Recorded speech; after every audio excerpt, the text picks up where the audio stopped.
大家好，今日我同大家一齊去遊覽下將軍澳跨灣大橋。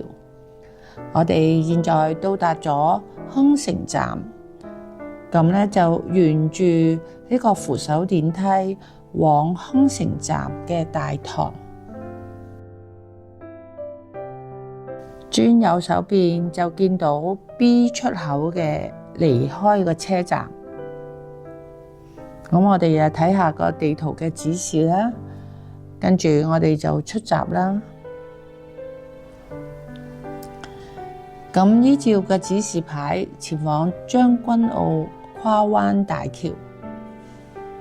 咁我哋繼續前行啦，轉左手邊就落扶手電梯，就前往呢個大堂。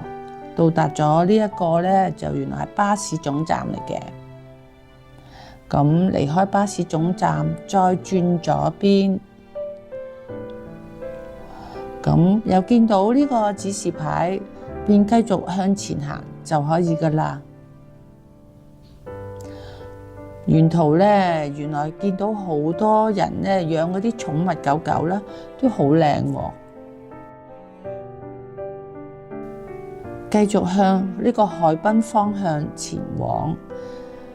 我哋而家已經可以見到呢個將軍澳跨灣大橋啦。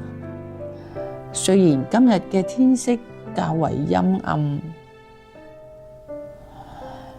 但係咧喺呢一度仍然可以睇到呢一座咁宏偉嘅大橋啦，非常清楚添，同埋好宏偉嘅跨灣大橋。沿住呢個海旁路一直行。繼續向前步行，我哋又見到咧有啲兒童嘅遊樂場啦，又以綠化徑分隔呢個單車徑同埋行人路，以植物咧美化路邊嘅景色。我哋再繼續前行，就搭升降機。就可以到達呢個大橋嘅橋面。然後呢個將軍澳跨灣大橋全程1.8公里，連接調景嶺、將軍澳同埋日出康城3個地區。將軍澳跨灣大橋係香港首條同時設有車道、單車徑同埋行人路於一身嘅海上高架嘅橋梁。將軍澳跨灣大橋同時連接大約5公里嘅單車徑，可以一邊做運動，一邊欣賞兩岸嘅景色。將軍澳跨灣大橋都係一條好優美嘅觀光景點之一。搭單車同埋步行之餘，都可以同時欣賞到周圍嘅壯觀嘅景點。此外，還設計咗多個觀景台，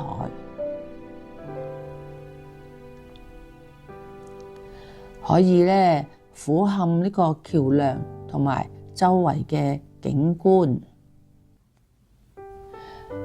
提升社區嘅暢達性，同埋促進低碳出行及健康嘅生活。將軍澳跨灣大橋嘅設計意念為活力無限，沿途亦設有休閒嘅椅子、單車停泊處同埋觀景台，供遊客欣賞將軍澳跨灣大橋嘅景色。設計綠化徑來分隔單車徑同埋行人跑步徑，以植物美化大橋。繼續前往呢個雙拱橋。將軍澳跨灣大橋係混凝土樓面部分由18段預製嘅組件合成嘅，當中最大跨度為75米。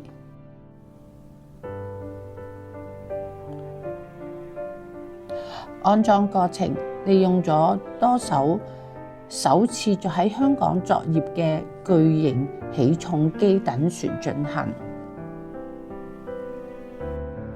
個景色咁靚，都讓我喺呢個鋼拱橋影返幾張相作為留念。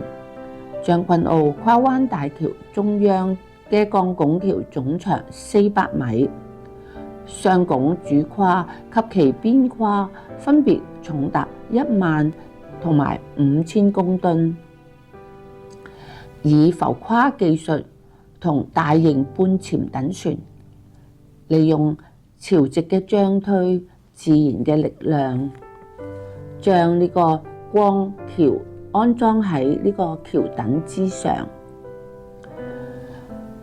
呢一個都係香港第一次喺建築史上使用呢一個浮跨嘅技術。整條橋都長達200米，佢嘅橋面嘅闊度都有34米。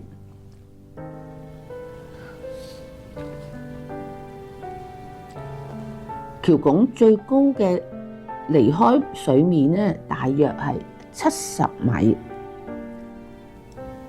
將軍澳跨灣大橋嘅雙拱採用嶄新嘅 S690QL 結構鋼材，係香港第一次使用嘅。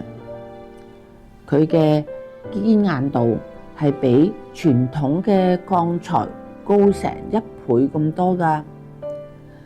佢有效咧節省同埋慳返好多橋拱同埋地基所需嘅物料，提升咗工程嘅可持續性，亦係令到呢個大橋嘅外形咧更加美麗。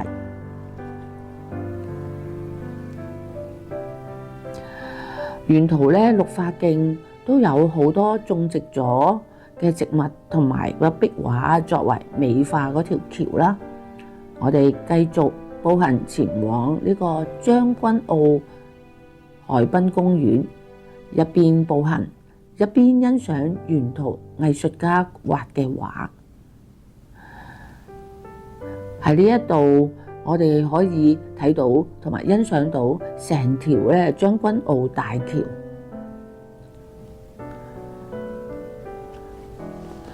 感覺咧令人有一番景致。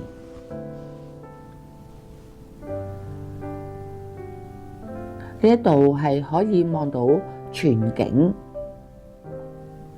對面嘅高樓大廈相隔一個海景，係顯得呢個將軍澳跨灣大橋嘅景況。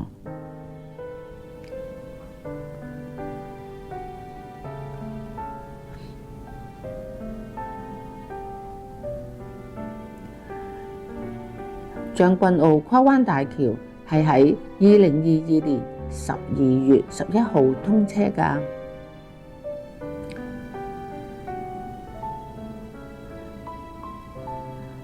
咁我哋咧就欣賞到呢一度，喺呢一度咧可以再重溫整條嘅將軍澳跨灣大橋嘅全景，真係令我咧流連忘返。如果各位喜歡我呢條片，就請 subscribe 俾個 like 同埋撳埋個鐘仔，等咧我下一次出嗰條片嗰陣時咧，都可以盡快通知到大家。咁我哋就到呢度為止，下次再見。